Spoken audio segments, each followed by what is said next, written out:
জুলাই গণঅভ্যুত্থান পরবর্তী বাংলাদেশের সঙ্গে বিভিন্ন ইস্যুতে ভারতের টানাপোড়েন শুরু হয়। ভারত ভিসা বন্ধ করে, আবার বাংলাদেশ পেঁয়াজ আমদানির অনুমতি বাতিল করে। হাইকমিশনার তলবের ঘটনাও ঘটেছে বেশ কয়েকবার। সম্প্রতি উগ্রবাদী ভারতীয়দের চাপে আইপিএল থেকে কাটার মাস্টার মুস্তাফিজকে বাদ দেয় দেশটির ক্রিকেট বোর্ড।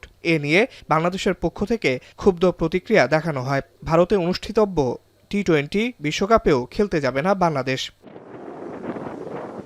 এসব কিছুর মধ্যেই বাংলাদেশ ভারতের বাণিজ্যিক সম্পর্ক চলমান। ইপিবির তথ্য অনুযায়ী ২০২৪-২৫ অর্থবছরে ভারতে পণ্য রপ্তানির পরিমাণ ছিল $১.76 বিলিয়ন, যা এর আগের অর্থবছরের তুলনায় ১২.৪% বেশি। ২০২৩-২৪ অর্থবছরে রপ্তানির পরিমাণ ছিল $১.57 বিলিয়ন।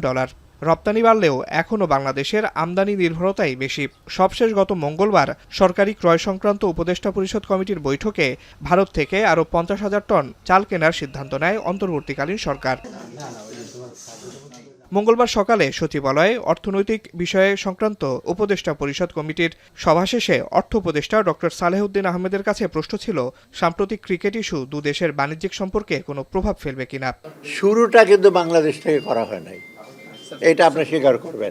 শুরুটা বাংলাদেশ, এটা স্পোর্টস, তাদেরকে আমরা অ্যাম্বাসেডার বলি, তাই না?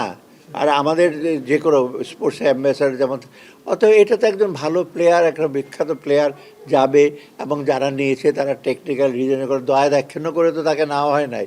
অতএব সেটা হঠাৎ করে বন্ধ করে দেওয়া একটা কারণে সেটা তো খুব এটা সিকুয়েল যেটা হয়েছে এইগুলো, সেটা আনফর্চুনেট।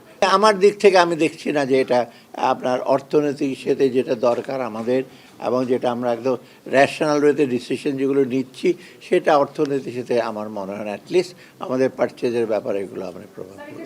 আবেগের জায়গা থেকে নয়, বরং বিবেচনা করে দুই পক্ষ বিষয়টি সমাধান করবে বলে আশা প্রকাশ করেন অর্থ উপদেষ্টা। এটা ইমোশনের সাথে কাজ হয়েছে, এটা দুই পক্ষ এটা বিবেচনা করে এটা করেছে হবে।